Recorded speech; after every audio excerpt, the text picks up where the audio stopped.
আজ রান্না করব পাঙাশ মাছের ঝোল। সেই জন্য কিছুটা আদা, 1 চামচ জিরে, 3টে কাঁচা লঙ্কা নিয়ে নিলাম এবং সেটাকে ভালো করে বেটে নিলাম। আর মশলাটা তোমরা মাছের পরিমাণ বুঝে নেবে। তারপর মাছগুলোকে ভালো করে লবণ দিয়ে হলুদ দিয়ে মাখিয়ে নিলাম। এদিকে কড়াইটা ভালো করে গরম করলাম এবং তাতে পরিমাণ মতন তেল দিলাম। তাতে মাছগুলো দিয়ে লাল লাল করে ওলটপালট করে ভাজা করে নিলাম। দেখো মাছ থেকে অনেকটা তেল বেরিয়েছে, সেই জন্য কিছুটা তেল আমি নামিয়ে রাখবো। তারপর ওই তেলে 1 চামচ জিরে ও একটা তেজপাতা দিয়ে দিলাম এবং আগে থেকে বেটে রাখা মশলা দিয়ে তাতে পরিমাণ মতন লবণ দিয়ে কিছুক্ষণ কষিয়ে নিলাম। এই সময় গ্যাসটা কিন্তু মিডিয়াম ফ্লেমে রাখতে হবে। তারপর আগে থেকে কুচিয়ে রাখা টমেটো কুচিগুলো দিয়ে আবার কিছুক্ষণ কষিয়ে নিলাম। তারপর পরিমাণ মতন হলুদ দিয়ে আবার কিছুক্ষণ কষিয়ে নিলাম। তারপর সামান্য জল দিয়ে আবার কিছুক্ষণ মশলাটা কষিয়ে নিলাম।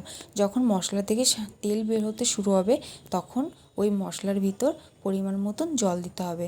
জলটা কিন্তু কম দিতে হবে, আমি 1 বাটি দিয়েছি। তারপর যখন তরকারির ঝোলটা ফুটে উঠবে তখন আগে থেকে ভেজে রাখা মাছগুলো দিয়ে দিতে হবে এবং কিছুক্ষণ ফুটিয়ে নামিয়ে ফেলতে হবে গরম গরম পাঙাশ মাছের ঝোল।